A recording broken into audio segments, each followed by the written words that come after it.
Kita akan langsung menuju ke gedung Mahkamah Konstitusi untuk melihat perkembangan terkininya bersama jurnalis Kompas TV Masni Rahmawati.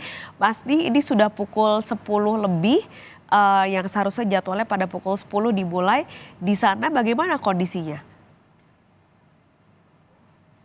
Iya, Paskalis dan juga saudara, dari jadwal yang ditetapkan oleh Mahkamah Konstitusi untuk sidang putusan uji material dari Undang-Undang Pemilu kali ini yaitu pada pukul 10 waktu Indonesia Barat. Dan untuk saat ini dari pantauan kami sejak tadi pagi memang untuk dari para penggugat sendiri sudah mulai datang sekitar pukul 9 lewat tadi. Dan untuk saat ini dari para penggugat juga sudah memasuki ruang persidangan dan juga sedang menantikan 9 hakim yang akan memulai persidangan kali ini. Untuk dari persidangan untuk sidang putusan Mahkamah Konstitusi kali ini ada 5 gugatan yang akan diputuskan oleh Mahkamah Konstitusi, yang ini berkaitan dengan syarat usia maksimal calon presiden juga calon wakil presiden untuk Pilpres 2024, di mana ini untuk perkara nomor 93 yaitu dari pemohon Gwiranggo Boro ini meminta untuk usia paling rendah capres dan cawapres di usia 21 tahun.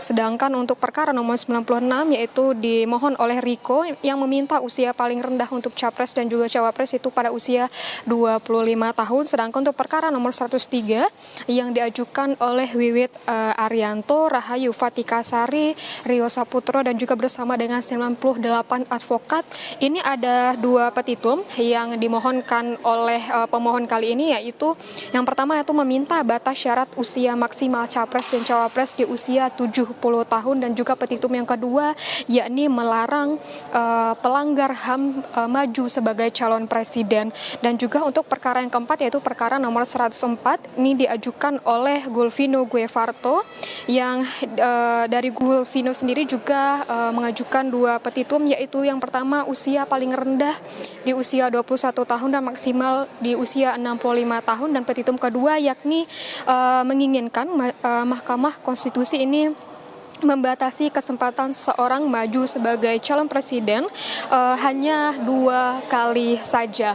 Dan juga untuk perkara yang terakhir yaitu perkara nomor 5, maksud kami perkara nomor 107 yang diajukan oleh Rudi Hartono, ini mengajukan untuk usia paling tinggi dari capres sendiri yaitu di usia 70 tahun. Hingga saat ini dari kondisi di Mahkamah Konstitusi sendiri, para pemohon atau juga para penggugat ini masih menunggu sidang dimulai, di mana kita akan menunggu dari 9 hakim yang akan memimpin persidangan untuk sidang putusan dari uji material Undang-Undang Pemilu yang nanti akan diputuskan oleh Mahkamah Konstitusi. Kita akan nantikan bagaimana putusan dari Mahkamah Konstitusi akan menerima gugatan dari penggugat ini dengan menerima putusan bahwa untuk usia maksimal dari calon presiden dan juga calon wakil presiden yaitu di usia 70 tahun, atau malah menolak dari penggugat yaitu tidak mengabulkan bagaimana gugatan dari penggugat dan juga dari pemohon, yang nantinya jika ini tidak dikabulkan berarti tidak ada batas maksimal usia 70 tahun usia 70 tahun oleh dari capres dan cawapres yang akan maju di pemilu 2024 nanti. Hingga saat ini kami masih menunggu untuk dari persidangan akan dimulai. Nanti kita akan sama-sama saksikan bagaimana jalannya dari persidangan, Paskalis.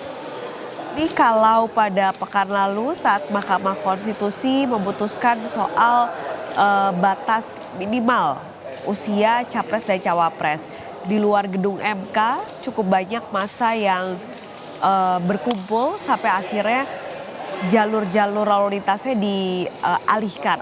Kalau hari ini apakah juga ada hal-hal seperti itu sehingga ada perubahan alus lalu lintas di daerah sekitar Mahkamah Konstitusi?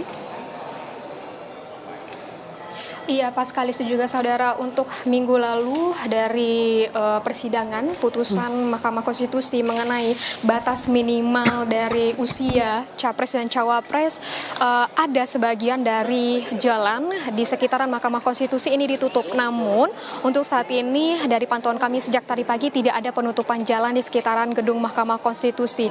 Dan tadi kami sempat melewati daerah Patung Kuda, tidak ada penutupan jalan, di mana sebelumnya pada persidangan minggu lalu itu ada penutupan jalan di sekitaran patung kuda dan nantinya akan dialihkan oleh pihak kepolisian yang nantinya akan mengarahkan bagi para pengendara untuk memutar jalur. Namun dari pagi tadi kami pantau tidak ada pengalihan arus lalu lintas dan juga tidak ada penutupan. Dan juga di Jalan Medan Merdeka Barat ini, di mana posisi dari gedung Mahkamah Konstitusi sendiri ini masih ada dari pengendara yang melewati jalur ini. Ini artinya tidak ada penutupan, tidak ada